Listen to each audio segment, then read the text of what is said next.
रावण की पत्नी मंदोदरी ने क्यों किया विभीषण से विवाह? पुलस्त्य ऋषि के पुत्र और महर्षि अगस्त्य के भाई महर्षि विश्रवा ने राक्षसराज सुमाली और ताड़का की पुत्री राजकुमारी कैकसी से विवाह किया था। कैकसी के 3 पुत्र और 1 पुत्री थी, रावण, कुंभकर्ण, विभीषण और शूर्पणखा। विश्रवा की दूसरी पत्नी ऋषि भारद्वाज की पुत्री इलाविडा थी, जिससे कुबेर का जन्म हुआ। रावण ने दिति के पुत्र मय की कन्या मंदोदरी से विवाह किया, जो हेमा नामक अप्सरा के गर्भ से उत्पन्न हुई थी। विरोचन पुत्र बलि की पुत्री वज्रज्वला से कुंभकर्ण का और गंधर्वराज महात्मा शैलूष की कन्या सरमा से विभीषण का विवाह हुआ था। भगवान शिव के वरदान के कारण ही मंदोदरी का विवाह रावण से हुआ था। मंदोदरी ने भगवान शंकर से वरदान मांगा था कि उनका पति धरती पर सबसे विद्वान और शक्तिशाली हो। मंदोदरी श्री बिल्वेश्वर नाथ मंदिर में भगवान शिव की आराधना की थी। यह मंदिर मेरठ के सदर इलाके में है, जहां रावण और मंदोदरी की मुलाकात हुई थी। रावण की कई रानियां थीं, लेकिन लंका की रानी सिर्फ मंदोदरी को ही माना जाता था। 5 कन्याओं में से एक मंदोदरी को चिरकुमारी के नाम से भी जाना जाता है। अपने पति रावण के मनोरंजनार्थ मंदोदरी ने ही शतरंज के खेल का प्रारंभ किया था। मंदोदरी से रावण को पुत्र मिले अक्षय कुमार, मेघनाद और अतिकार। महोदर, प्रहस्त, विरूपाक्ष और भीकम वीर को भी उनका पुत्र माना जाता है।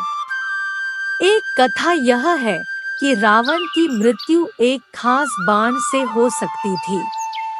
इस बाण की जानकारी मंदोदरी को थी। हनुमान जी ने मंदोदरी से इस बाण का पता लगाकर चुरा लिया, जिससे राम को रावण का वध करने में सफलता मिली। सिंघलदीप की राजकन्या और एक मातृका का भी नाम मंदोदरी था। हालांकि जनश्रुतियों के अनुसार मंदोदरी मध्य प्रदेश के मंदसौर राज्य की राजकुमारी थी। यह भी माना जाता है कि मंदोदरी राजस्थान के जोधपुर के निकट मंडोर की थी। क्यों किया मंदोदरी ने विभीषण से विवाह? जब रावण सीता का हरण करके लाया था, तब भी मंदोदरी ने इसका विरोध कर सीता को पुनः राम को सौंपने का कहा था। लेकिन रावण ने मंदोदरी की एक नहीं सुनी और रावण का राम के साथ भयंकर युद्ध हुआ। ऐसा माना जाता है कि राम रावण के युद्ध एकमात्र विभीषण को छोड़कर उसके पूरे कुल का नाश हो गया था। रावण की मृत्यु के पश्चात रावण के कुल के विभीषण और कुल की कुछ महिलाएं ही जिंदा बची थी। युद्ध के पश्चात मंदोदरी भी युद्ध भूमि पर गई और वहां अपने पति, पुत्रों और अन्य संबंधियों का शव देखकर अत्यंत दुखी हुई। फिर उन्होंने प्रभु श्री राम की ओर देखा, जो अलौकिक आभा से युक्त दिखाई दे रहे थे।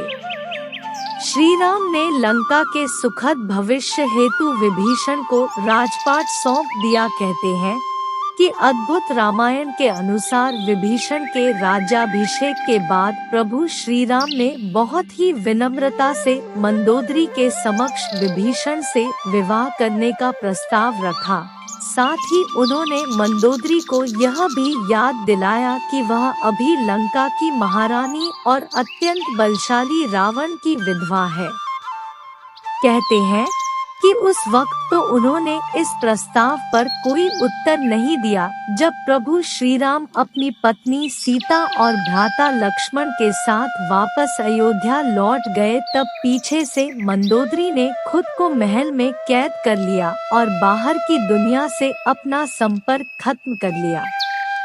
कुछ समय बाद वह पुनः अपने महल से निकली और विभीषण से विवाह करने के लिए तैयार हो गई।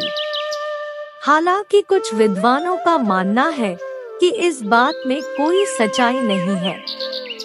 यह तो मात्र किंवदंतियां हैं, लेकिन मंदोदरी के बारे में इस बात पर विश्वास करना थोड़ा मुश्किल है, क्योंकि मंदोदरी एक सती स्त्री थी जो अपने पति के प्रति समर्पण का भाव रखती थी। ऐसे में मंदोदरी का विभीषण से विवाह करना अपने आप में हैरान करने वाली घटना है।